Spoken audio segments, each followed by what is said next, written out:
Hi everyone, welcome back to our channel rule number 28. So అసలు matter ఏంటంటే ఈరోజు మన కాలేజ్లో మన థర్డ్ సెమ్ రిజల్ట్స్ అనేటివి వచ్చినాయట. సో డైరెక్ట్ మెమోసే వస్తాయి. ఆన్లైన్లో అయితే రిజల్ట్స్ అయితే ఉండవు, మనకు డైరెక్ట్ మెమోనే వస్తుంది. సో ఆ మెమోసే వచ్చినాయట నిన్న.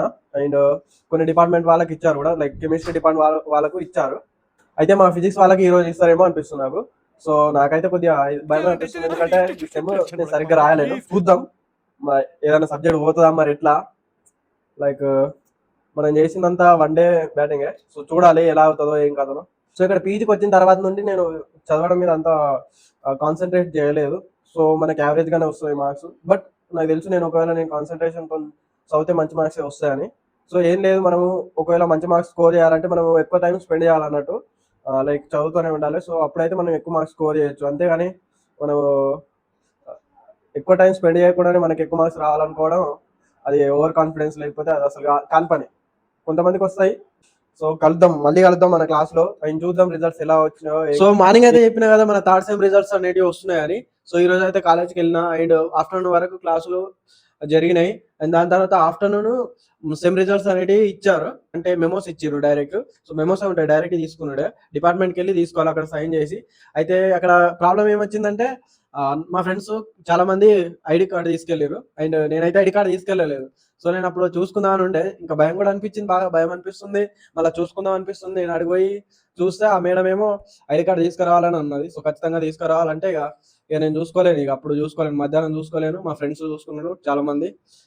సో ఆఫ్టర్నూన్ అయితే హాస్టల్కి వచ్చి లంచ్ చేసి, మళ్ళీ లంచ్ చేసిన తర్వాత నా ఐడి కార్డ్ అనేది తీసుకొని వెళ్ళిన అన్నమాట డిపార్ట్మెంట్కి. అయితే ఆఫ్టర్నూన్ మనకి ల్యాబ్లు కూడా ఉంటాయి. హాఫ్ అన్ అవర్ ల్యాబ్ చేసిన తర్వాత నేను మళ్ళీ అక్కడ రిజల్ట్స్ చూసుకోవడానికి వెళ్ళిన అనమాట. హెచ్ఓడి సార్ ఆఫీస్ లో ఇస్తారు.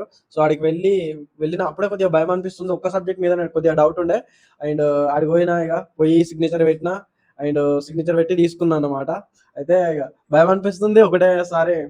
తీసుకొని చూసిన ఏదైతే సబ్జెక్ట్ మీద డౌట్ ఉండేనో అది క్లియర్ అయిపోయిన తర్వాత రిజల్ట్స్ అయితే చూసిన, మీకు కూడా చూపిస్తా. అన్ని వెళ్ళినాయి అన్నమాట. సో అన్ని పాస్ అయినా, అండ్ చూపిస్తాయి వీడియోలో. అయితే తర్వాత ఏమైందంటే పాస్ అయిన తర్వాత ఏమనిపిస్తుంది, వేరే సబ్జెక్ట్లో తక్కువ వచ్చినాయి, దానికి ఇంకో గ్రేడ్ పెరిగితే బాగుండాలని అనిపించింది. సో చూపిస్తాను కదా మార్నింగ్, ఒకవేళ మంచి రిజల్ట్స్ వస్తే చూపిస్తాను. ఆ సబ్జెక్ట్ ఎందుకు ఫెయిల్ అవుతా అని అనుకున్నా అంటే, ఆ రోజు వన్ డేనే చదివేది మనం, మొత్తం వన్ డేనే. అయితే ఆ రోజు 2 వరకు నేను అసలు ఆ సబ్జెక్ట్ చదువుతూనే ఉన్నా, కానీ నా క్వశ్చన్స్ అండ్ ఆన్సర్స్ వస్తలే, ఏం లేదు. 2 వరకు అట్లనే టైం వేస్ట్ అయింది. అండ్ 2 తర్వాత నుండి ఇక ఎట్లయితే అట్లా అని భయపడకుండా, అప్పుడు బాగా భయం అనిపించింది, భయంతోనే ఉన్నాయి వస్తలేవు, ఏ వస్తలేవు.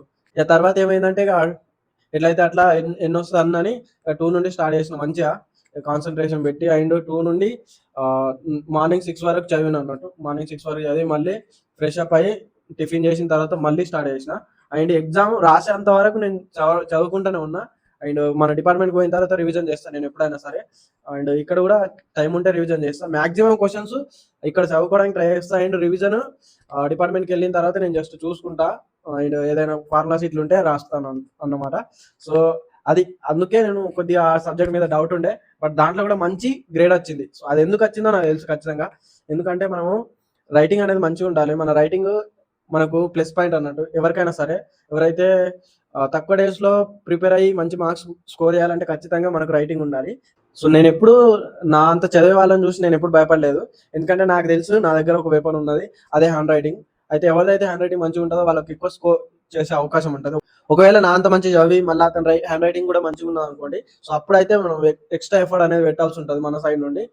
ఈ రోజు వీడియోలో ఇంతే. అయితే నేను మన రిజల్ట్ అనేది చూపిస్తాను చెప్పాను కదా, సో చూపిస్తాను చూడండి. సో చూసుకోండి, ఇదే మన థర్డ్ సెమ్ రిజల్ట్ అనమాట. సో సో దీంట్లో బి వచ్చింది కదా. సో దాంట్లో నాకు ఏ వస్తే మంచిగా ఉండేదని అనిపించింది. బట్ నో ప్రాబ్లం, మనం చదివిందే వన్ డే కాబట్టి మనకు ఓవరాల్గా 8.3 జీపీఏ వచ్చింది.